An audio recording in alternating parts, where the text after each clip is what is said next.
읽었던 본문으로 위대한 부르심이란 제목으로 하나님 말씀을 전하도록 하겠습니다. 어느 신학교에 설교 실습 시간이 되었습니다. 어느 신학생이 처음으로 설교 실습을 하는 날입니다. 그는 자기 순서가 되어 강단에 올라갑니다. 그는 긴장이 되어서 할 말이 조금도 생각나지 않습니다. 얼떨결에 입을 연 그는 학생들에게 이렇게 이야기합니다. 여러분, 제가 지금 여러분들에게 무슨 말을 하실지 아십니까? 그러자 청중들이 모른다라고 대답했습니다. 근데 그 학생은 여러분들 모르는 것을 제가 알 리가 있겠습니까? 라고 말하고 그대로 내려왔다고 합니다. 노발대발한 교수는 다음 날에도 이 학생을 설교 실습을 시키기 위해 강단에 올라가라고 합니다. 근데 이 학생이 또다시 다른 학생들에게 질문합니다. 여러분, 제가 지금 무슨 말을 전할지 아십니까? 이때 학생들은 전날을 떠올리면서 예, 우리가 알고 있습니다 라고 이야기했습니다. 그러자 이 학생은 여러분들이 다 아는 것을 제가 굳이 말할 필요가 없지요 하고 강단에서 내려왔습니다. 교수는 화가 또 머리 끝까지 났습니다. 더 이상 참을 수가 없고 마지막으로 기회를 한 번 더 줘서 그 다음날 이 학생이 또 강단에 올랐었습니다. 학생은 이틀 동안 했던 것처럼 똑같이 이야기합니다. 여러분, 오늘 제가 여러분들에게 무슨 말을 할지 아십니까? 학생들은 이 학생이 설교 실습하기 전에 미리 작전을 짜놨습니다. 절반은 안다, 또 절반은 모른다라고 계획을 했던 거죠. 제가 여러분들에게 뭐라고 설교할지 아십니까? 모릅니다, 압니다. 씩 웃으면서 이렇게 이야기합니다. 잘 되었군요. 아는 사람이 모르는 사람에게 알려주십시오. 그리고 F 받았다는 생각을 가지고 교수한테 혼날 생각으로 내려왔는데 교수가 이 학생을 와락 끌어안아주는 겁니다. 잘했다고 토닥토닥 해주는 거죠. 아는 사람이 모르는 사람에게. 이게 이후에 그 신학교의 표가 되었다고 합니다. 여러분, 예수님을 알고 계십니까? 아는 것으로 그치십니까?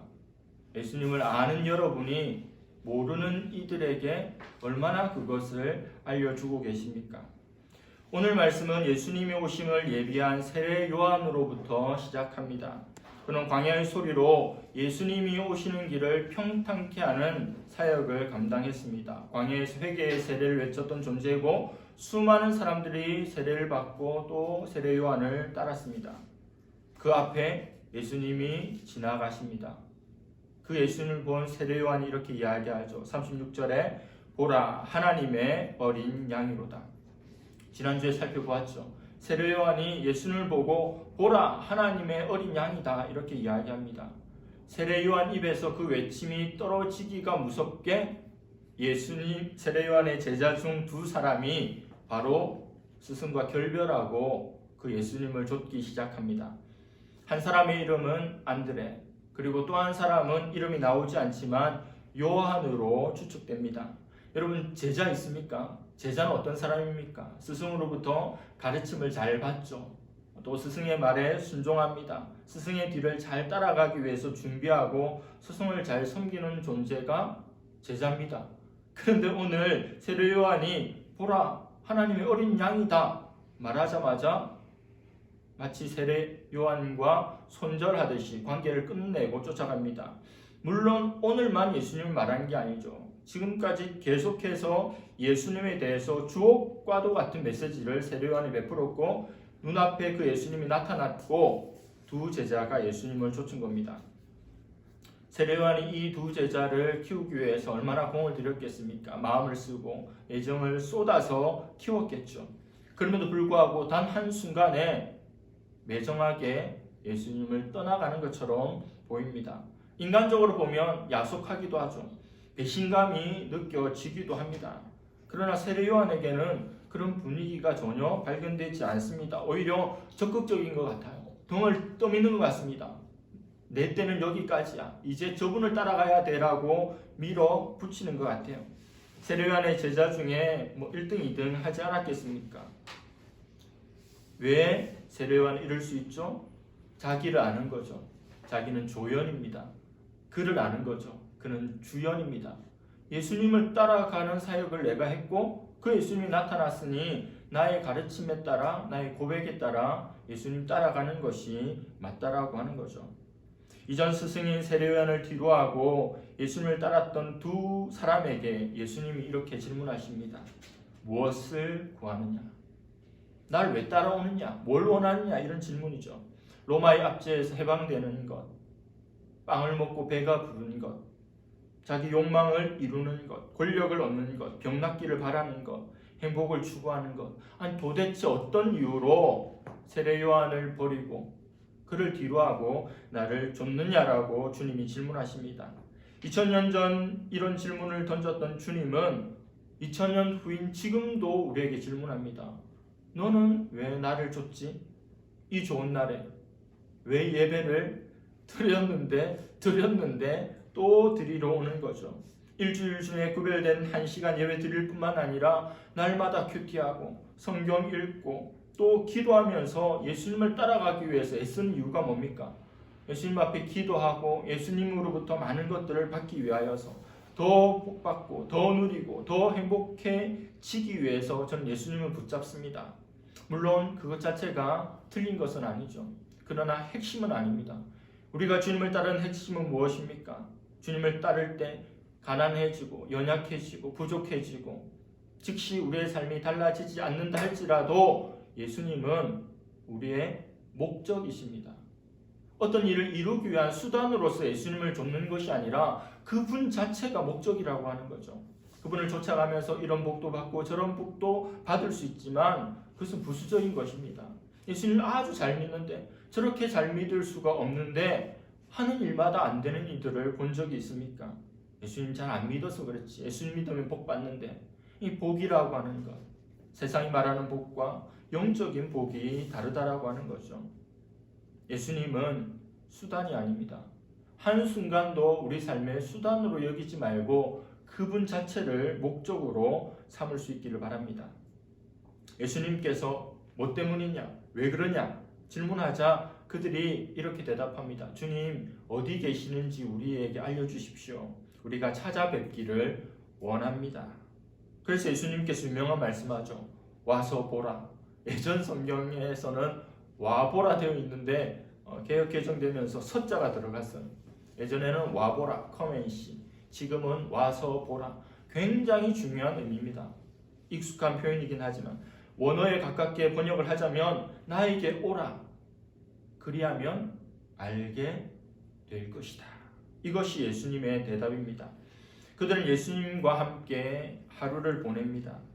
그러면서 예수님이 진짜라고 하는 것, 주님이라고 하는 것, 메시아라고 하는 것을 발견하게 됩니다. 그리고 안드레는 벅찬 감격으로 자기 형제 시몬을 찾아갑니다. 우리가 메시아를 만났다고 적극적으로 예수님께로 시몬을 데리고 옵니다. 여러분 전도해 보셨습니까? 지난 한 주간 전도하셨습니까? 저는 이 아파트 단지에서도 전도했고 앞에서도 뒤에서도 전도했습니다. 신앙생활 함에 있어서 참 쉽지 않고 어려운 것이 전도이고 맨 마지막에 이루어지는 것이 전도되어서 성도가 늘어나는 부흥입니다. 교회 분위기가 아무리 좋고 은혜가 아무리 넘치고 자기들끼리 너무너무 행복해도 맨 마지막에 이루어지는 것이 전도하고 구원받는 사람의 수가 늘어나는 거죠. 전도라고 하는 것 부담스러운 것이고 쉬운 일이 아닙니다. 그런데 예수님을 만난 사람이라면, 예수님을 만난 감격이 있는 사람은 이보다 쉬울 수가 없습니다. 제가 전도하지만 그렇게 막 너무너무 신나고 즐겁고 벅차진 않아요. 그러나 제 인생 가운데도 그런 때가 많이 있었습니다. 중학교 2학년 11월 마지막 주 교회를 처음으로 나가서 지금까지 출석하고 있는데 그 처음 믿을 때 오랜만에 모았던 모든 사람들에게 제일 처음에 하는 이야기는 교회 다니느냐, 교회 가보자. 예수 믿는 게 너무너무 좋았고 흑암 가운데 있는 나에게 한 줄기 빛이 비추었기 때문에 모든 사람에게 말하지 아니할 수 없었던 거죠. 하나님을 만난 사람이라면, 예수님의 은혜를 경험한 사람이라면 예수님을 전하지 아니할 수 없습니다. 거절당하죠. 그리고 모욕적인 말을 듣기도 합니다. 조롱받고 비난받고 위협받고 매를 맞고 죽기까지 하지만 전하지 아니할 수 없는 이름이 바로 예수 그리스도시죠. 다른 사람들에게 여러분 이번 일주일을 살아가는 여러분의 삶의 현장 가운데 어디서든지 또 누구에든지 와서 보라고 말할 수 있기를 바랍니다. 그런데 안드레는 처음 주님을 뭐라고 불렀냐면 랍비라고 불렀어요. 율법 선생이라고 불렀습니다. 여러분 저한테 목사님이라고 부르죠. 제가 사역하면서도 선생님으로 불리기도 하고 아저씨로 불리기도 하고 여러 가지로 불리기도 했습니다. 예수님을 향해서 랍비라고 불렀는데 그 이유는 아직 예수님을 제대로 알지 못했던 거죠.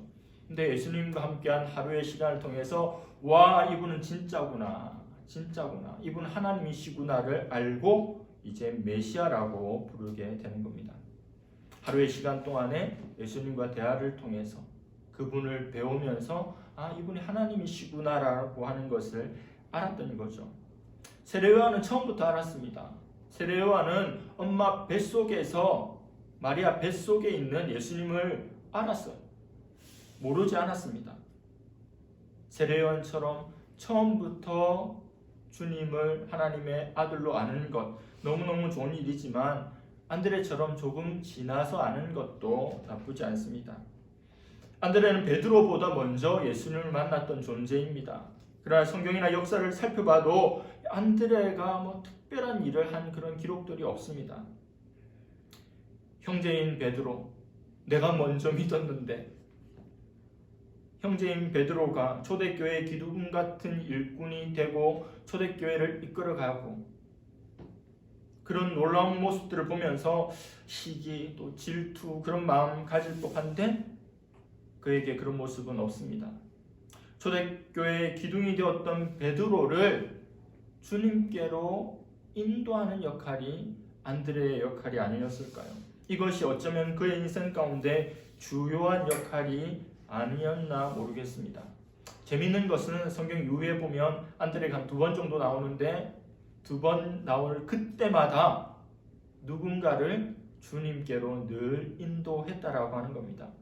화려하진 않아도 대단해 보이지 않아도 놀라운 카리스마가 없어도 안드레라고 하는 사람을 소개하자면 주님께로 인도했던 그 사건들이 나온다라고 하는 거죠.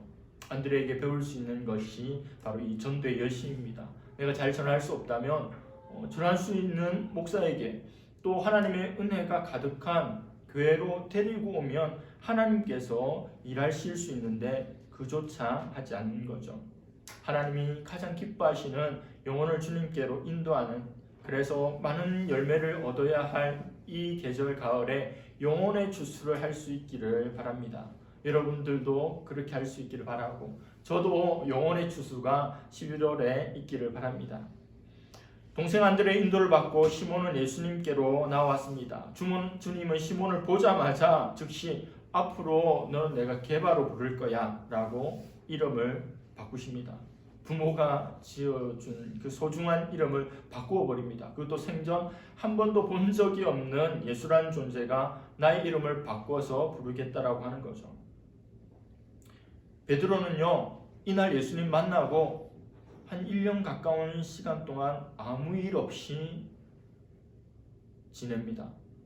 예수님을 하루 만에 알아본 안드레하고는 달리 오랜 기간 동안에 그렇게 예수님과 영적인 스파크가 일어나지 않아요. 그러다가 누가복음 5장을 보면 베드로가 물고기를 잡는 장면이 나옵니다. 너무 유명하죠. 밤새 갈릴리 바다, 갈릴리 호수에서 물고기를 잡았는데 단 한 마리도 잡지 못합니다. 나중에 엄청나게 많은 물고기 잡게 되죠. 많은 물고기를 잡는 게 기적입니까? 한 마리도 못 잡는 게 기적입니까? 한 마리도 못 잡는 게 기적이에요. 갈릴리 바다에서 잔뼈가 굵은 전문가 베드로가 밤을 꼬박 세웠는데 한 마리도 못 잡은 겁니다. 이 기적 이루기 위해서 하나님께서 애쓰셨겠죠. 물고기들이 이리저리 쫓고 못 잡도록 밤새 한 마리도 못 잡고 아침에 그물을 손질하며 귀신에게 홀린 것처럼 멍에 있는 자기 자신을 향해서 예수님께서 이 낮에 깊은 곳으로 가서 그물을 던지라고 합니다. 바보 같은 이야기죠. 목수고 어부고 물고기는 밤에 얕은 곳에 있는데 낮에 깊은 곳에 가서 그물을 던지라니. 그러나 베드로가 놀랍게도 그냥 순종합니다. 이게 베드로의 강점이죠. 말이 되지 않아도 하라는 대로 합니다. 베드로, 게바는 반석이라고 하는 뜻이죠. 제가 제일 좋아하는 말씀 가운데 하나입니다. 마태복음 16장 15절부터 18절에 이르시되 너희는 나를 누구라 하느냐? 시몬 베드로가 대답하여 이르되 주는 그리스도시요 살아계신 하나님의 아들이시니이다. 예수께서 대답하여 이르시되 바요나 시몬아 내가 복이 있도다. 이를 내게 알게 하니는 혈육이 아니요 하늘에 계신 내 아버지시라. 또 내가 내게 이르노니 너는 베드로라. 내가 이 반석 위에 내 교회를 세우리니 음부의 권세가 이기지 못하리라. 탁월한 신앙 고백. 베드로가 예수님을 향해서 주님은 그리스도십니다. 주님은 살아계신 하나님의 아들이십니다라고 고백합니다. 그러자 예수님께서 엄청난 칭찬을 하시고 베드로에게 이 반석 위에 교회를 세우겠다라고 이야기합니다. 물론 베드로 위에 세우는 것은 아니죠. 베드로가 믿음의 고백 위에 세우는 것인데 가톨릭에서는 베드로 위에 세운다고 하고 베드로가 일대 교황이 되고 베드로의 열쇠로 성당을 짓고 그렇게 하는 거죠. 이 얼마나 놀라운 고백입니까? 주님을 그리스도 살아계신 하나님의 아들이라고 하는 그 고백, 그 반석 위에 교회를 세우겠다라고 하는 거죠. 한 사람의 이름은 그의 인격을 대변합니다. 성경 속에 나오는 많은 사람의 이름은 모두가 아니지만 그 이름대로 살아갔던 사람들이 많습니다. 예수님 만나고 이름이 바뀌고 인격이 바뀐 존재들이 있습니다. 시몬이 베드로, 반석으로 바뀌었습니다. 간사한 야곱은 하나님을 만난 후 이스라엘로 바뀌었습니다. 사울은 헬라식 히브리식 이름이어서 사울, 바울 이렇게 쓰지만 처음에는 사울로 나오며 예수님을 비판하고 예수님을 또 괴롭게 하고 핍박하였던 존재이지만 예수님을 만나고 나서는 바울이란 이름으로 땅끝까지 이르러 복음을 전하는 존재가 되었습니다. 여러분 이름은 무엇입니까? 소똥이, 개똥이 이런 이름은 아니죠. 다 좋은 의미로 부모님이 지어주셨습니다. 부모님이 지어준 육신적인 이름이죠. 저는 두루주 밝을현입니다. 두루두루 밝다. 대충 여러 가지는 좀 압니다만 깊이 있게 뭔가를 좀 모르는 그런 지금의 캐릭터를 이름이 반영하고 있습니다. 여러분들의 이름의 뜻을 영적인 의미로 좀 승화할 수 있기를 바랍니다. 주님을 위해서 여러분의 이름값을 할 수 있기를 바랍니다. 다음으로 나오는 장면은 빌립과 나다나엘을 부르시는 장면입니다. 예수님을 먼저 따르게 된 자가 누구입니까? 안드레입니다. 그리고 빌립입니다. 안드레는 시몬을 데리고 옵니다. 빌립은 나다나엘을 예수님께로 소개합니다. 빌립이 나다나엘에게 찾아가 예수님을 소개합니다. 율법에 기록되어 있고 모세 율법에 기록되어 있고 또 여러 선지자가 기록한 그 사람을 우리가 만났다. 근데 나다나엘이 영 시원찮습니다. 마음에 와닿지가 않아요. 요셉의 아들 나사렛 예수라고. 요셉 목수 특별할 것이 없는 그 사람, 그리고 나사렛 그 촌사람, 오늘날로 치면 저 마산 이런 데서 메시아가 난다는 것을 자기는 받아들일 수가 없는 거죠. 그런데 빌립이 어떻게 합니까? 그래, 물러서지 않습니다. 포기하지 않습니다. 빌립은 포기하지 않고 와서 보라고 이야기합니다. 예수님께서 제자들에게 와서 보라고 했던 것처럼 빌립이 나다나엘을 전도할 때 와보라고 이야기합니다. 이게 얼마나 중요한지 모릅니다. 각각에게 전도하다 보면 하나님이 어떤 분인지, 예수님이 어떤 분인지, 예수 믿는 것들이 어떤 것들인지 잘 알고 있습니다. 다 들어주세요. 다 받아주세요. 몰라서 하는 소리인데 왜 투쟁하려고 합니까? 왜 싸우려고 합니까? 말다툼에서 이긴다고 교회 오는 거 아니잖아요. 들어주세요. 찬성하는 것이 아니라 공감해 주는 겁니다. 그리고 그래도 한번 가보자. 와서 보라. 하나님의 영광이 있는, 하나님의 말씀이 선포되고 또 수많은 이들이 기도한 그 현장 가운데 역사하는 하나님의 능력이 있기 때문에 와보라가 너무너무 중요한 거예요. 어렸을 때 친구들한테 제가 전도할 때 뭐라고 했겠습니까? 교회 한번 가보자 했어요. 제가 뭘 예수를 알고 뭔 삼위일체를 알고 뭔 성령님을 알겠습니까? 예? 뭔 성경을 알아서 그 친구를 주님께 인도하겠어요? 교회 한번 가보자. 여자친구한테 관심이 있으면 예쁜 누나들 많다. 예? 먹는 거에 관심이 있으면 우리 교회 피자 잔치한다. 그게 다 미끼 상품이잖아요. 예수 그리스도를 알 수 있도록 하기 위해서 와 보라가 중요한 겁니다. 그래서 나다나엘이 예수님께 와 봤더니 그분과 대화를 나눠보고는 이분이시네, 하나님이시네, 하나님의 아들이시네, 이스라엘의 임금이네라고 고백하는 겁니다. 자기가 아는 짧은 지식으로 이기려고 하지 말고, 설득해서 이겨 먹으려고 하지 말고, 자신 없으면 와 보라 할 수 있기를 바랍니다. 말씀 마무리하면서 꼬리에 꼬리를 무는 전도의 능력에 대해서 좀 말씀을 전하고자 합니다. 요즘에 꼬리에 꼬리를 무는 그날의 이야기라고 하는 TV 프로가 있던데 안 보려고 해도 이야기하는 거 들어보면 재미가 있어서 쭉 보게 돼요.